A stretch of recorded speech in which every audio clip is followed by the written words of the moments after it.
Long story short, it was a bad time. Or AIs Don't Forget by Peacockgirl. Chapter 12.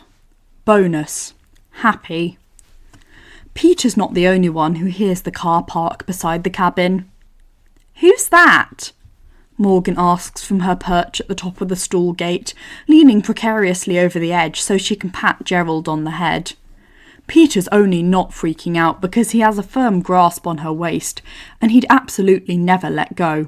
But he's freaking out a little because she's way too high. But she's begged and begged to climb up there and batted her eyes and said, "I know you won't let me fall, Petey." And he'd caved like some amateur mugger facing Spider-Man for the first time. "Watch it, Mo," he snaps, because she's leaned forward even further, shifting her weight towards the front of her sparkly purple sneakers. Gerald seems to look past her, staring right at Peter as if judging him for Morgan's daredevil antics. Gerald has no idea how tame this all is, really. If only Morgan had sticky fingers, this would be absolutely nothing to worry about. "Don't be lame like Daddy," she says, sticking out her tongue. Peter gasps, loud and faux offended. "I'm going to tell him you said that if you don't get down." "No, don't," she whines, drawing out each syllable. "Last warning." "Fine." She stomps through her dissent.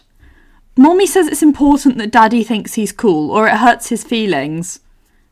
Peter snorts at this, but as soon as he really processes Morgan's words, he starts to worry.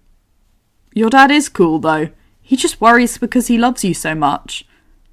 "Daddy is the coolest," Morgan says without a trace of hesitation, as if Tony can be the coolest and lame simultaneously without a hint of contradiction. Which Peter has actually found to be true on several occasions, so... Right, long as we're clear on that. Morgan twirls a clump of hair around her finger.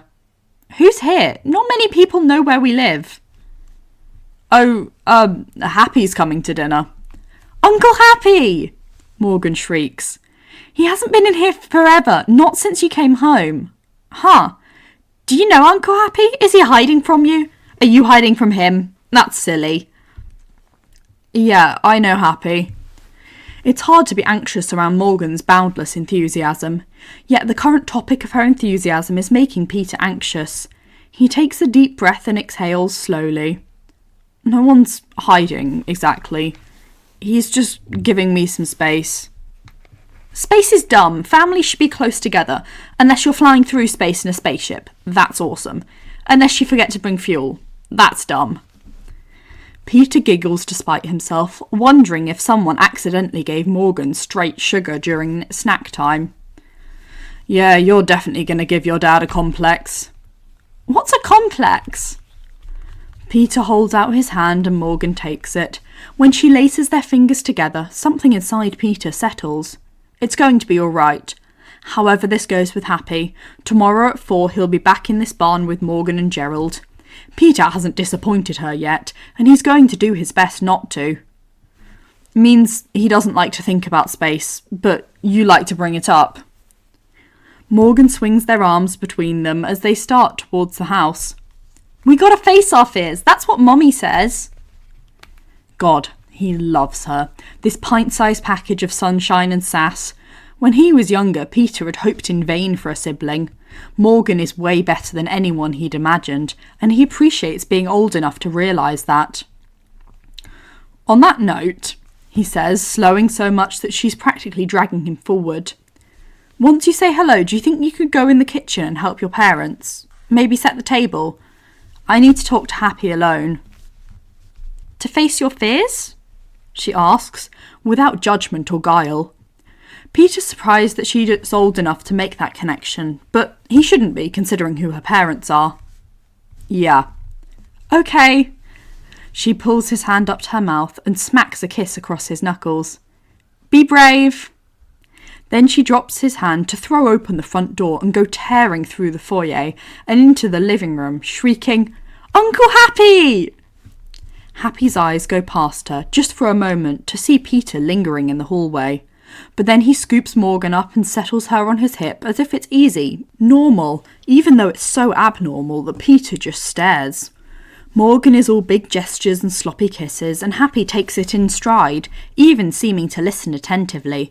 She throws her arms around his neck, kisses him on the cheek, and then declares that he should let her down because she needs to set the table. Once she's back on the ground, she looks at Peter, flashes him 2 thumbs up and a smile, and then races towards the kitchen. Peter says eloquently once they're alone. Hey. Happy sinks back onto one of the solo recliners. Peter slides onto the nearest couch as smoothly as he can manage, glad he doesn't have to awkwardly decide whether to sit right next to his former driver/handler/live-in landlord. His insides feel like they're shaking. It's just Happy. He's seen him a million times, left annoying voicemails, called him once for emergency pickup in Europe, lived at his place for months. Peter hasn't been this nervous around him since before the vulture. But maybe Peter's just nervous now, or maybe it's people that set him off. He hasn't seen anyone but the Starks and Sam in weeks. Happy, he says with a nod. The name seems more ironic than usual. Peter's really not one to judge, but Happy looks rough. His hair's longer than he used to keep it, and he looks like he forgot to shave for a few days. There's something pained in his expression that Peter tries not to read into. Happy's scrutinising him, and his eyes rest too long on Peter's bare forearms. Peter resists the urge to fold his arms away. He can guess what Happy's looking for. Tony promised he didn't say anything, but Peter supposes it's a reasonable conclusion, considering the state he'd been in last time Happy saw him. But he'd never, even in his darkest thoughts, considered taking a blade to his own wrists. Blood's made him woozy ever since Ben, the sight, the stench, and now there's May. No thanks. He's not sure how much he'd bleed before his body started fighting back, but it's something he never wants to find out. So Peter shifts his arms so Happy can see his unblemished skin. Most of his scars disappear, anyway. You look better. Peter swallows the retort that Happy looks worse. Why is this so awkward? He wants to go back to the paddock, or maybe pretend Morgan needs help with the silverware. Thanks. Tony taking good care of you? The best. He can't let Happy think otherwise. All the ways Peter is still broken have nothing to do with Tony. Tony and the fairy child that shares half his DNA are the only things keeping him together. This place is insane, though. I can't believe Mr. Stark lives in the woods now, like some hermit. And he has an alpaca. Is that some billionaire status symbol or something? Think it might just be a Stark thing. Apparently his old man used to have quite the menagerie. Flamingos and shit. Wow. That's one way to put it. Look, I'm sorry, Peter says, thinking maybe an apology will clear the air between them. Happy's one of a handful of people who even know he was ever alive, and Peter doesn't want it to be all weird between them forever. For the hugging and crying on the night Mr. Stark found me, I didn't mean to make you uncomfortable. I don't care about any of that, Happy says, so quick and fierce it's almost a growl. Lord knows you had every right to be emotional. What scared the shit out of me is you were damn near catatonic when I dropped you off. Peter doesn't know what that means exactly. His arrival at the cabin is kind of a blur, but he remembers his terror when he got in Happy's car that nothing about the last several hours had been real. The Beck was somehow back and this was all an illusion. The cruelest one yet that would destroy him completely. Or maybe he was just dying, but all the kindness would evaporate when someone in charge realised he was meant to be in hell. It had taken days for reality to settle. It wasn't until Tony promised that Peter could stay indefinitely that Peter let himself try to relax. Happy's looking at him so intently now, like he's still half scared out of his mind. Oh. Peter scratches at the back of his neck and looks down in his lap. That was a rough night. Mr. Stark says you've been worried, and I'm sorry. You shouldn't have to do that. Christ, Parker, I know you're mad at me, but could you just look at me for a sec? Peter raises his head out of shock more than anything. He'd never heard Happy sound so dejected, not even at May's funeral or graveside, where he pretends to be strong. I'm not mad at you, he spluttered. What are you talking about? Well, you ought to be mad at me, Happy snaps. I failed you. I failed you when you needed me most. May ought to be haunting my ass for losing track of you. Maybe she is, because these past 6 months it's like I've been in a daze. You didn't fail me, Peter insists. You literally couldn't remember I existed. I did that. I told Strange to cast the spell. I didn't expect anything from you, or anyone. You literally couldn't help me. I don't want you to feel guilty for that. That's stupid. If you're not mad at me, then why have you been freezing me out? I didn't realise you cared. Happy flinches like Peter hit him in the face with the blunt force of his spider powers. Peter recoils like he had. Someone else was always making you responsible for me, Peter tries to explain. First Mrs. Stark and then May. He manages to warble her name only slightly. I figured you were relieved to finally be free of me. I don't want to be free of you. Peter sucks in a deep, bracing breath. Happy looks pale and sweaty and agonised, and Peter wishes he could go back in time and avoid this whole conversation, just to keep the man from looking this way. Happy scrubs a hand over his face and seems to wipe away some of the emotion there. Look, clearly I'm shit at this. You're right. You and me, this started as a business thing, and it wasn't an assignment that I always wanted. But that was me being an ass and taking my frustration with Tony out on you, when I really should have been honoured that he trusted me with you. I'm sorry for being condescending.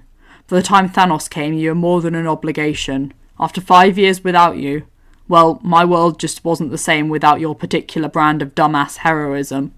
Then May and I got together and I started thinking that maybe I'd get to be your step-uncle someday. Or something. Peter knows he probably looks like a deer caught in the headlights of an armoured tank. The only reason he can believe anything Happy just said is there's no way he'd make up something like that. I'm a mess, Peter blurts, and he's not sure why. Maybe self-sabotage is coded into his DNA, along with Parker luck and spider powers. But Happy snorts unperturbed. I've known Tony for decades. Messes are kind of my speciality. Peter knows there's an easy way to play this. He could just say something like, well, Morgan just called you Uncle Happy and Mr. Stark insists she's my sister, so... But Happy deserves better than that. Peter hadn't known about May and Happy long enough while they were actually dating for him to start thinking about their future. But between the blip and the spell, Happy had become a stable presence in Peter's life. Under his gruff exterior was a good guy, loyal and dependable. And Peter needs people to look out for him. That's what Sam said. Peter wants people to look out for him. He also wants Happy to stop looking so sad. So he says, Ben was the one related to my father, but May didn't stop being my aunt when he died. He lets that sink in a little, waits until Happy's looking right at him before he goes on. I kinda needed all the help I can get. So if you wanted to think of yourself as my uncle, I wouldn't mind. Happy takes too long to respond. Really? He finally asks. Peter's answer is immediate. Really? Truth be told, Peter's never really seen Happy, hence the ironic nickname. But the expression that crosses his face now seems pretty damn close. I'd like that. Happy smiles, and something settles in Peter. He can't recall why he was so worked up in the first place. And if you ever need a break from all the insanity here, or just want to spend a night in the city, you're welcome at my place any time. I got a new apartment, so there's not... memories. Peter decided to glide right past that heartbreak with humour. You petitioning for joint custody or something? But Happy pales so fast Peter is almost offended. God no, shh, don't say stuff like that where Tony can hear you. He's more jealous than a crazy ex-girlfriend. If you're listening, boss, I am not trying to steal your spider kid. Don't you think you're overreacting a little? No, I do not. You're already spoken for, that's been made abundantly clear. Peter tilts his head, opens his mouth, closes it again, ponders, finally manages. I don't know what to say to that. He doesn't want Tony and Happy fighting over him. The idea is ridiculous. But Tony has bought up a lot of stock in ridiculous. Although Peter doesn't entirely hate the idea that the two of them would even want to. It's unnecessary, but just... they care about him so much. It makes him warm in a way that makes him want to squirm in his chair, but also hold on to them and never let go. Doesn't matter, as long as that crazy genius is getting you everything you need, then I'm good. But if he does you wrong, then you can come to me, you hear? Things have changed a lot since he met Mr. Stark. Peter honestly can't imagine Tony doing him wrong now, though he knows that wasn't always the case. Got it. Good. Happy nods, and his elusive smile sneaks back over his face for a second before it goes back into hiding. You know, the day after Tony found you, I went to your girl's donut shop. MJ, Peter corrects, because she would have never consent to being labelled his girl, especially now when she A, doesn't remember his literal existence, and B, will be extraordinarily pissed at him if she ever does. But Happy just rolls his eyes, as if Peter is the one being dramatic. I remember her name. You certainly said it enough on all those late-night phone calls I was forced to overhear. Peter throws a pillow at him, but he bats it away. Anyway, she was there at the counter. She looked at me, and her brow got all furrowed and intense, and I freaked out because I didn't know how this spell works. What if she remembered I gave her a broken necklace in London after she hit a drone with a mace, but she didn't remember why? What was I supposed to say then? That you worked for Spider-Man? Isn't that what you said before? I didn't say that. That obnoxious kid said that. His name I don't know. Peter rolls his eyes and doesn't tell him. So, what did you do? I got my coffee and got out of there. Michelle is terrifying. Peter can't help smiling, because she is. She definitely is. Turns out the coffee is terrible, and the donuts aren't that great either. Don't I know it? From a culinary standpoint, every visit has been a waste of his precious funds, but it has been worth it for a few minutes of awkwardly stalking his friends. None of that explains why Happy is telling him this story. Why'd you go there? Happy looks down at his lap. I guess I couldn't believe that everyone had forgotten. Some part of me hoped I'd walk in there and she'd yell at me for not taking better care of you, or I'd find you there at the counter laughing with Ned like none of this had ever happened. And wasn't that the same reason Peter had gone back time and time again? The shop might as well have been on Insanity Alley. Nope, they don't remember me. You gotta tell them. Happy's response is immediate, forceful, as if he can't see the complex web of reasons why Peter probably shouldn't, possibly can't, maybe doesn't want to. Peter drops his head into his hands, wonders if he'll ever be strong enough. MJ's going to be so mad, he says, his voice muffled.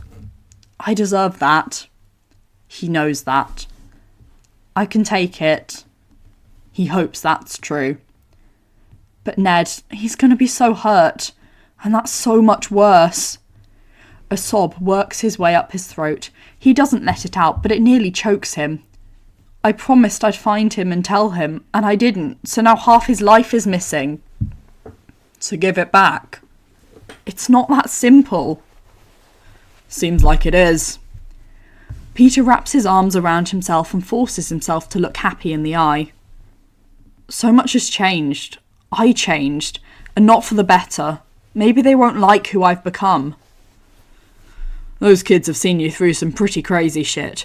They didn't bat an eye when Mysterio was going after them in London. Michelle handled it better than I did, honestly. Knowing all that, they chose to stand by you through everything that happened after. They'd choose that again, if you let them. They shouldn't have to. They deserve to have a normal life. What if they don't want a normal life? What if they want you? Peter just kind of groans, because they shouldn't. He's like a grenade that might explode at any moment. He just wants them to have all the things that he can't, to be safe and happy with careers and families instead of enemies and regrets. Shouldn't it be their decision? Yes, MJ's voice says in his head, still so clear after all this time. That's why she'd be angry, and she has a right to be. She believes so strongly that no one should take someone else's agency. He'd done it anyway, and he's not even sure that he's sorry. If time repeated, he'd even make the same choice. I'll think about it.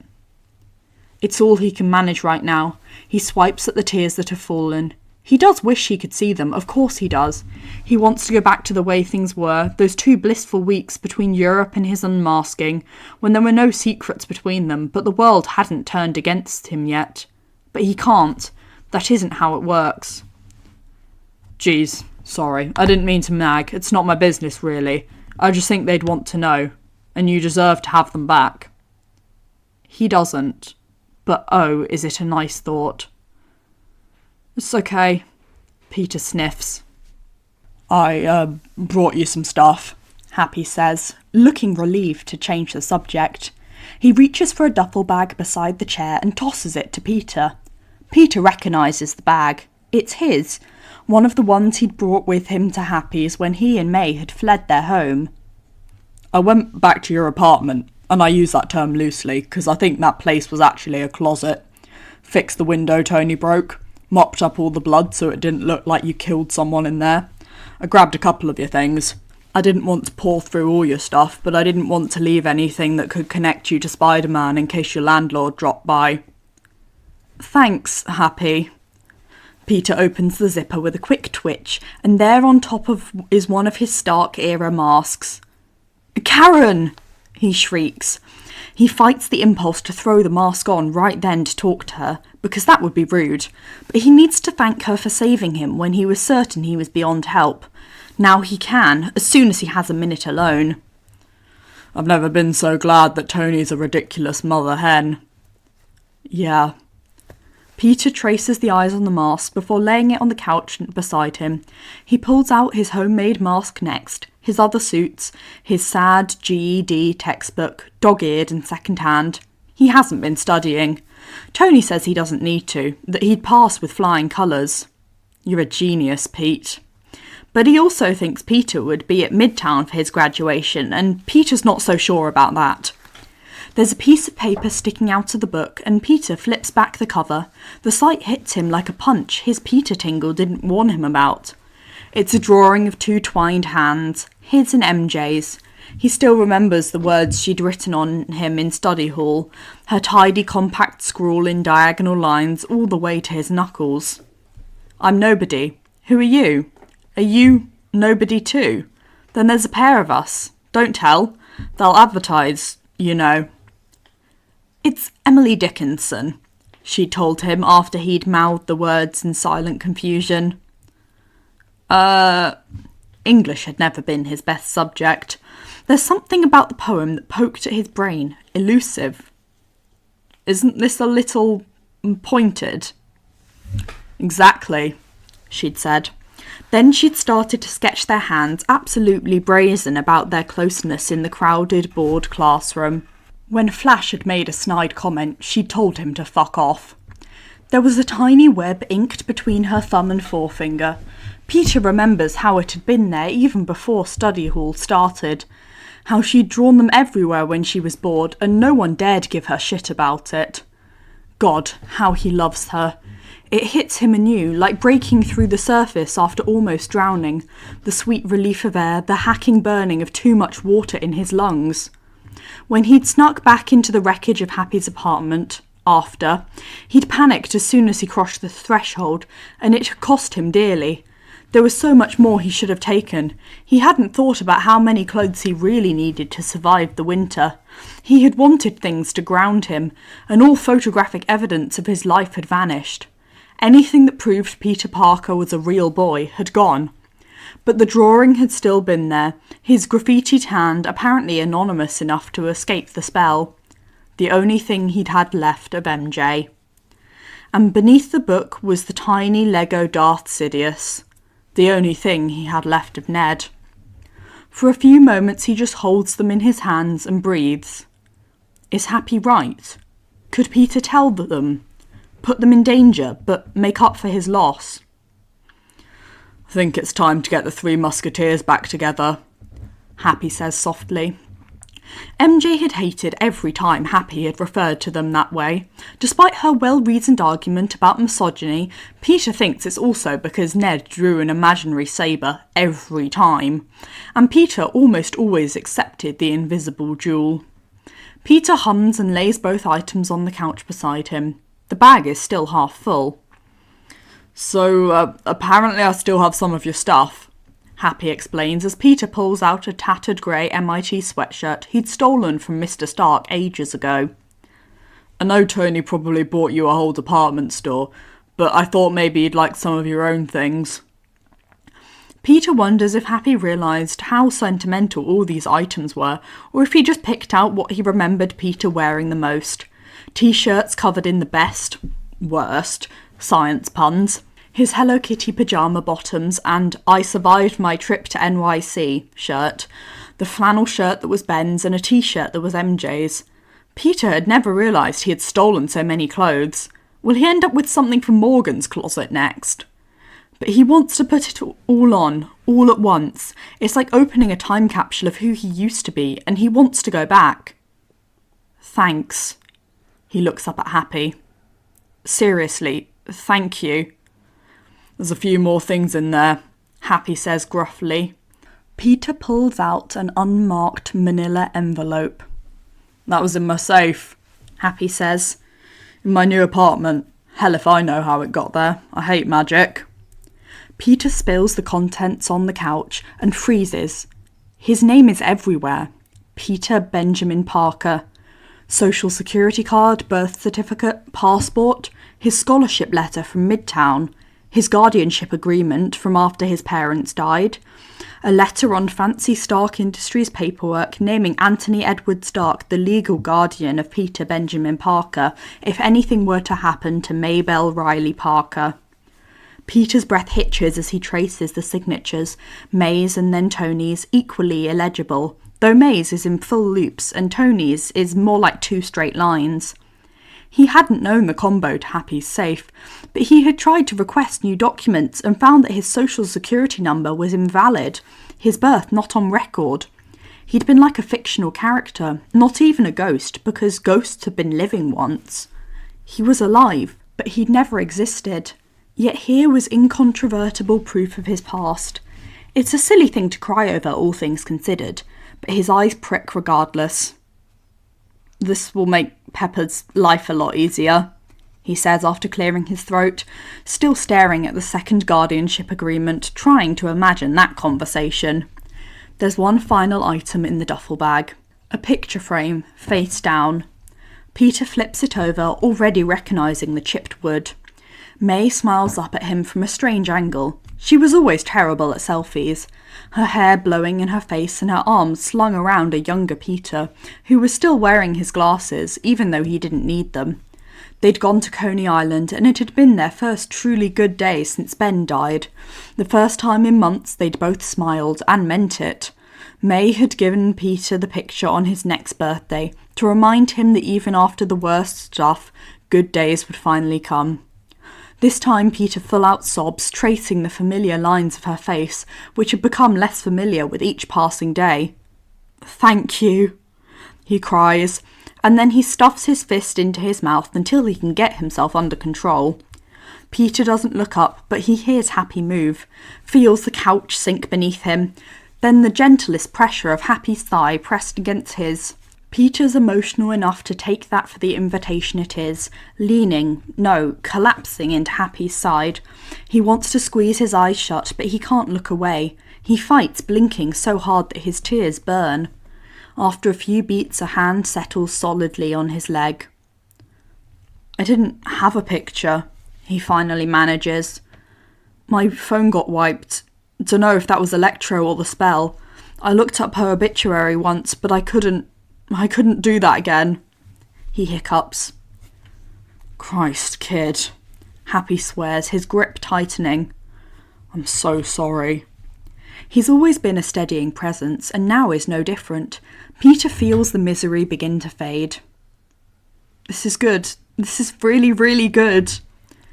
And it is, because even though seeing May again is shredding his heart, it's undoubtedly better than not seeing her again. There is proof now that she existed, not just as beloved feast organiser, but as Peter Parker's beloved aunt. Maybe now isn't the time to give you this. Peter follows Happy's gaze to a second duffel bag, his heart suddenly racing. What's in there? He stutters, twisting to get a better look.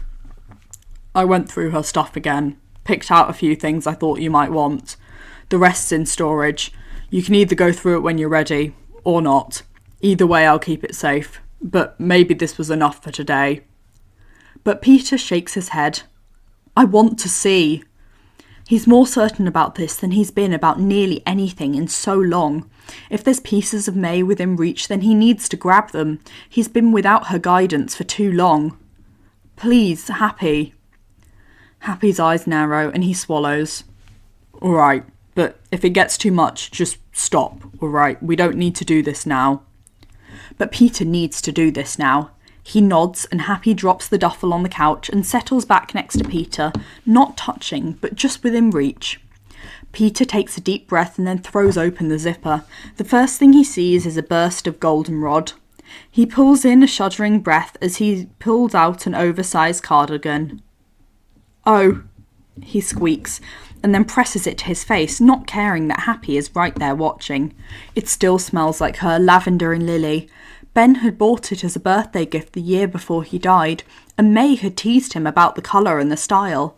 But after he was gone, she'd started wearing it around the apartment until it became just as much a fixture as the pictures on the wall. Beneath it is the fleece blanket she always cuddled under during movies, incredibly soft and also smelling of her. It's a constant emotional onslaught, but he just keeps going. He pulls out a small box with Ben and May's engagement rings, frame after frame, Ben and May's wedding photo, Peter's first day of school, he and Ben covered in grease the first time they worked on a car together, May's grandmother's cookbook with its folded down pages and stained cover that Ben had teased might as well have been written in Greek instead of Italian for all the help it provided. A shoebox with his name on it, filled with report cards, school projects, every card he ever gave to her. Peter gasps when he pulls out the photo book he and Ben had given May one Mother's Day. It's deceptively thin considering how much time it took to create, paperbacked and ordered from some discount website. He and Ben had worked on it for weeks, sorting through boxes of old photos when May was at work, going through old memory cards and grainy pictures saved on their dinosaur PC. They'd taken turns writing captions, mostly bad puns and dad jokes.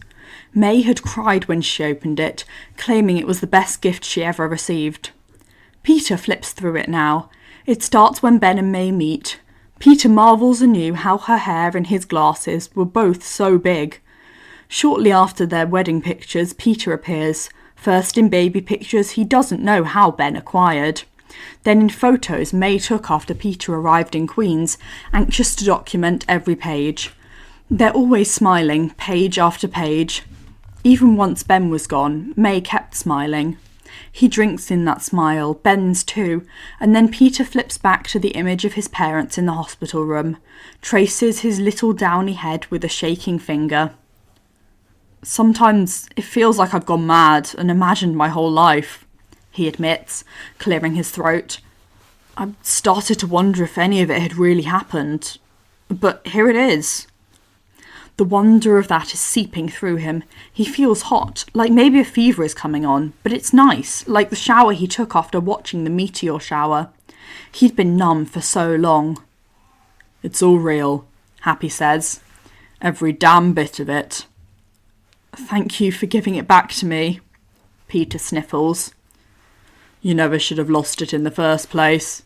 It was me or the multiverse. You every time. Happy? He says, appalled. But Happy crosses his arms, nonplussed. What? I can say that. I'm not a big damn hero. That was a bullshit situation Strange put you in, and one day I'm gonna give him a piece of my mind about it.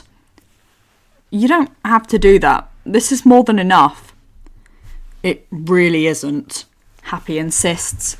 This is just stuff you never should have lost in the first place. But Peter had never expected to see any of it again. He can't find words to articulate how much it means. He's never had a lot of stuff, never needed it, but this is more than things. It's pieces of himself, pieces of his aunt and uncle, the Parkers, not gone and forgotten. I got May's headstone switched out. Came in last week. You didn't have to do that. She loved that quote. Not as much as she loved you. Beloved wife and aunt. That's what it was supposed to say. Everything else was secondary. It had hurt to see himself erased from her headstone, though he'd felt it was deserved since he's erased her from living. Now she matches Ben, like she oughta. Peter thinks of all those times he stood beside Happy in the cemetery. He never felt any better, but feeling worse seemed like penance. Some twisted part of him was glad to be feeling at all. It would be different now. He and Happy could ride together, share their favourite memories, let their tears fall in front of each other without all that toxic masculinity bullshit MJ was always raging about. May would like seeing them together. And Happy wanted to be his uncle. There's one more thing, kid. Unless you want to put it off, I know this has all been a lot. I can handle it. Happy nods. So I was cleaning out my old place and I found something at the top of my closet. He eases off the sofa and retrieves something from behind it. Peter's heart stops at the Star Wars Christmas paper that May had wrapped all his gifts in for years, even though it cost a few dollars more per roll than a generic design. Oh, he says, the tears coming fast, his breath hitching. She died just a few weeks before Christmas. Any idea why it was up there? Happy asks, so soft, like Peter might spook. And Peter might spook. Some part of him wants to bolt right out the door because he doesn't deserve this. He doesn't. But he desperately wants to know what's behind that paper. She always hid my presents up high, he chokes out. Because I always tried to sneak a look, so she'd put them where I couldn't reach them. The irony of that hits him now with a fresh wave of hot tears. It's a large rectangle, longer than the couch cushion, but narrower. Happy hands it to him carefully. The paper crinkles under Peter's fingers. There's a white envelope taped to the top, with Peter written in May's messy scrawl. Peter traces those few letters with his finger and tries to breathe. Happy sits down right beside Peter so that everything from his knee to his shoulder presses against him. Peter shifts his weight, leaning into the support, and turns his head so that his tears burn into Happy's neck. And Happy doesn't move away, just whispers, I gotcha, kid, and smooths his thumb down Peter's neck. Don't gotta open that now, he says sometime later. You could save it to next Christmas. No, Peter says, straightening and wiping at his eyes with the back of his hands. I need to do it. I want to. He couldn't live with this hanging over him. May's final words delivered beyond the grave. He pulls the envelope from the package, careful that the tape doesn't rip the paper, then flips it over and tears open the flap. The front features a pun so bad Peter cringes and laughs. Oh chemistry, with the aforementioned tree made out of elements from the periodic table. He stares at it for a few moments before mustering his courage and opening the card. Maybe it'll be blank, he tells himself, steeling for the disappointment. It isn't blank. To my dearest Peter, it doesn't matter what anyone says. Peter Parker will always be my favourite hero. I couldn't be prouder of the man you've become. Don't let yourself get lost behind the mask. No matter what lies the world tells about Spider-Man, I know you will always be brave and good and kind. That's the same with or without spandex, or whatever sci-fi nonsense Tony made that one suit out of. But you don't have to prove it at every minute, baby. Sometimes you need to relax. All of this is going to work out. We'll be laughing about it someday. Don't forget who you are. I never have. All my love, May. 6 months' worth of misery seems to have drained into his sinuses.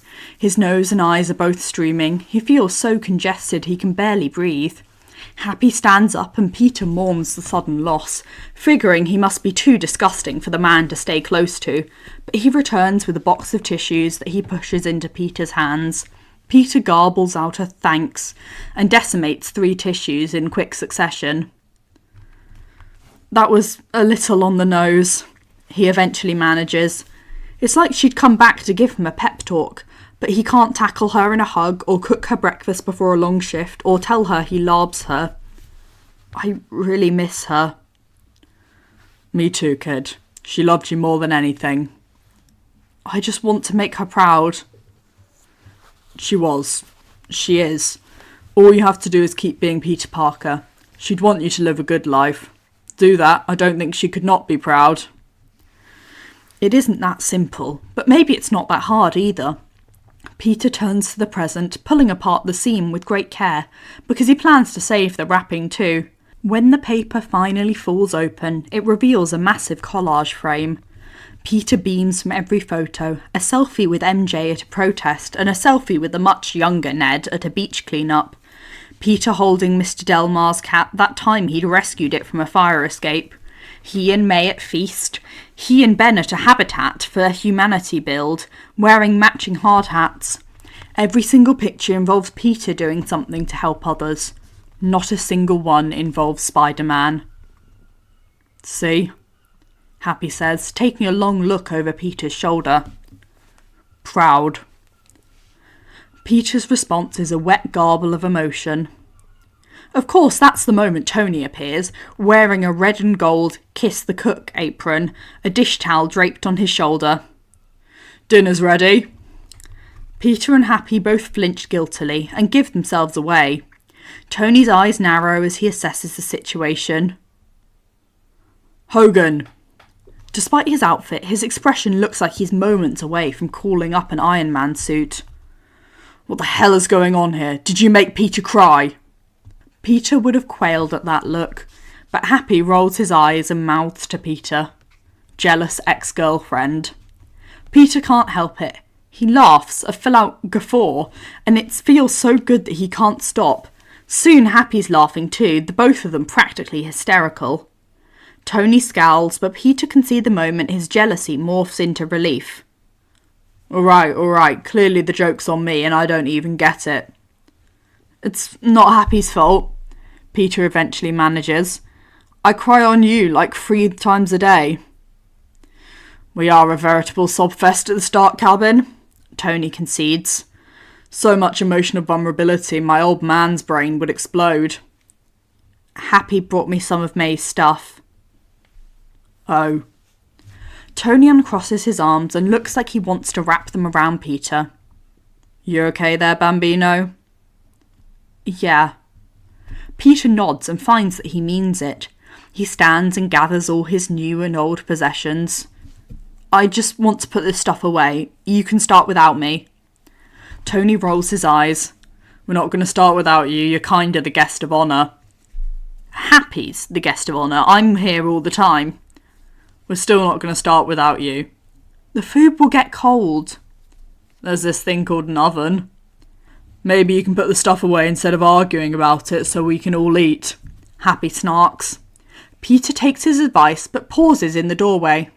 Thanks, Happy, for all of this. It means a lot. The man nods. He still looks a bit misty-eyed. He's far too pale, but Peter thinks maybe he'll be all right. Thanks for inviting me to dinner. As soon as Peter's alone in his room, he sits on his bed and slips on May's cardigan, wrapping his arms around his waist. When he closes his eyes, it feels like she's holding him. He can picture her face clearly again after looking at so many photos. Her note has reminded him of the cadence of her voice. May, he breathes, but it isn't a sob.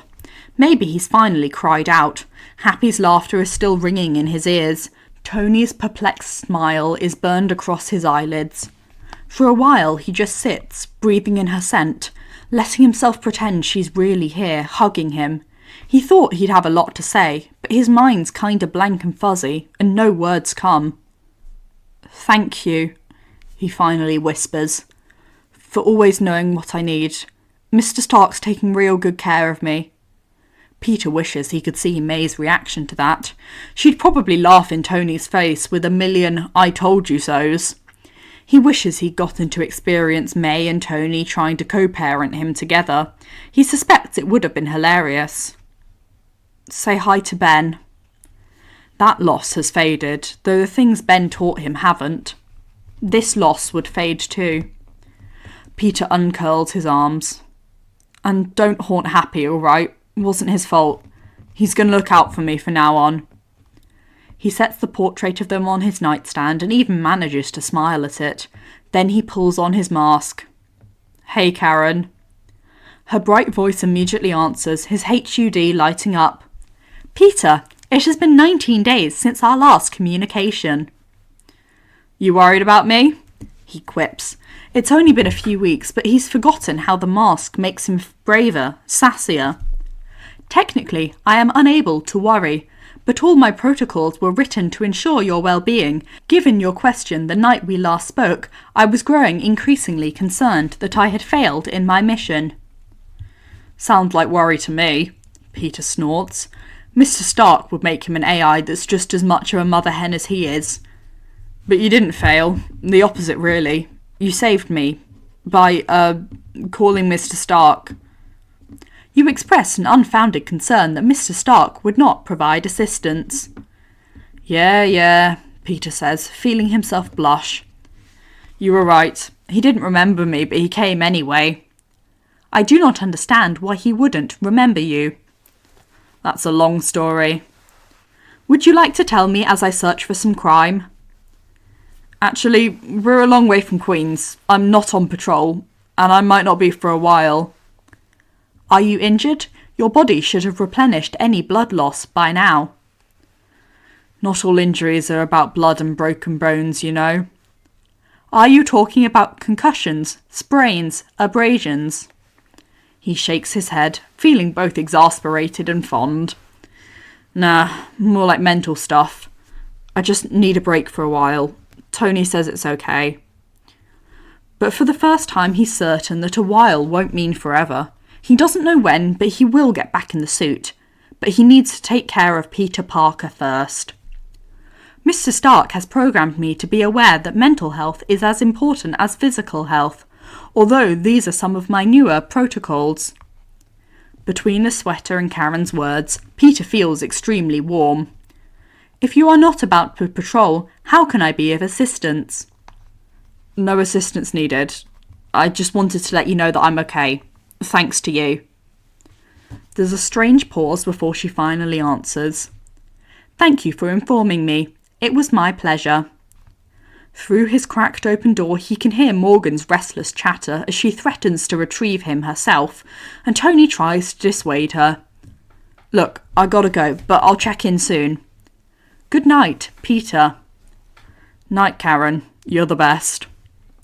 For a moment he thinks of every time he'd put on this mask in his lonely apartment, desperate for a lifeline, yet hating himself for grabbing hold. Tony's always been pretty obsessive about giving him parachutes, but he's not in freefall anymore. He takes off the mask and the sweater and lays them side by side on his bed, knowing he's more loved than he can possibly comprehend. Then he flicks off his light and barrels into the hallway and down the stairs. His family's waiting. Thanks for listening. I really hope you enjoyed this chapter. Have a lovely rest of your day.